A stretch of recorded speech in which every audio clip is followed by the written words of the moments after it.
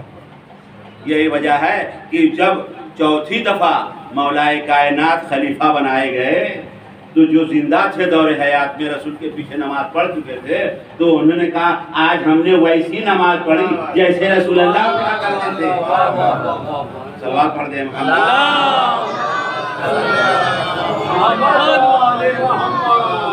جو 25 سال مولائے کائنات خاموش بیٹھے رہے، خاموش نہیں بیٹھے رہے، دین کا کام کرتے رہے،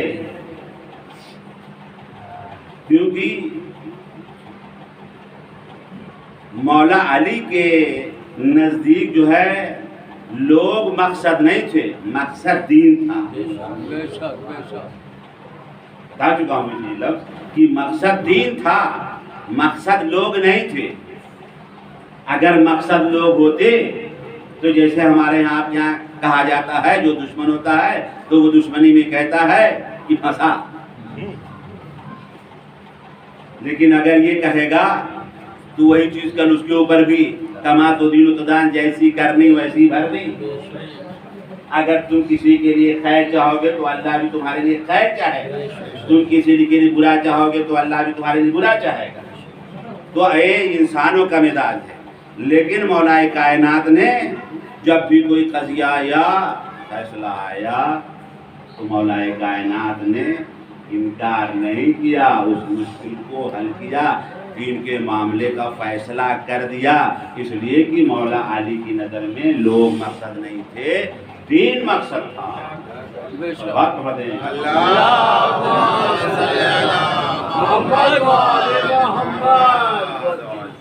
جناب نوح علیہ السلام نے غم امام حسین علیہ السلام، کوئی بھی نبی اولیاء ایسا نہیں ہے جو سرزمین کربلا سے نہ گزارا گیا۔ اللہ کا یہ مقصد تھا، اس لیے ان کو بھی غم امام حسین علیہ السلام میں بتایا گیا۔ جب جناب نوح علیہ السلام کی کشتی جا رہی تھی تو بڑے آرام سے جا رہی تھی، لیکن جب سرزمین کربلا سے ایک دفعہ کھبڑے کھانے لگے، کشتی میں ڈگمگانے لگے، جناب نوح بارگاہ خداوندی میں آ گئے، اے پالنے والے، میں یہ کون سی جگہ آیا ہوں کہ جہاں پر میری کشتی کو قرار نہیں ہے، مجھے ہول ہو رہا ہے، مجھے خوف معلوم ہو رہا ہے۔ پھر واقعہ کربلا دہرایا گیا، آواز قدرت آئی کہ اے نوح، ہم بھی چاہتے ہیں کہ تم اس منزل سے گزر جاؤ کہ جہاں پر رسول کا نواسہ 3 دن کا بھوکا اور پیاسا شہید کیا جائے۔ اے نوح، یہ سرزمین کربلا ہے۔ جناب نوح نے امام حسین علیہ السلام کا ماتم کیا، آنکھوں سے آنسو بہے اور قاتلان حسین پر لعنت کیا۔ عزاداران مسلم کربلا آج 5 محرم ہے، اور جہاں جہاں بھی عزا خانے ہوتے ہیں، بانیان مجلس و ذاکروں نے جناب اون محمد کے تذکرے سے مخصوص کر دیا ہے کہ جگہ جگہ عزا خانوں میں جناب زینب کے لخت جگر اون محمد کا تذکرہ ہوتا ہے، اون محمد کا تذکرہ ہوتا ہے کہ یہ اون محمد جب شہید ہو گئے ہیں اور شہادت کے بعد بھی جناب اون محمد کا ماتم زینب نے نہیں کیا، بلکہ جب کوئی پوچھتا تھا کہ یہ کون سے سر آئے ہیں جس پر رونے والا کوئی نہیں ہے، تو جناب زینب کہتی تھی ارے یہ اون محمد میرے بچے ہیں، ارے میں اون محمد کا ماتم کروں یا بھیا حسین کا ماتم کروں، میں اس کا ماتم نہیں کروں گی جس کی ماں رونے والی ہے، ارے میں اس کا ماتم کروں گی، اس پر آنسو بہاؤں گی جس کی ماں اس دنیا میں زندہ نہیں ہے۔ اے بیوی، آپ نے اپنے بیٹے کا ماتم کربلا میں نہ کیا، 11 محرم کو نہ کیا، اور جب شام غریبہ نمودار اس وقت نہ کیا، اور جب شام سے رہائی ملی اور جب تو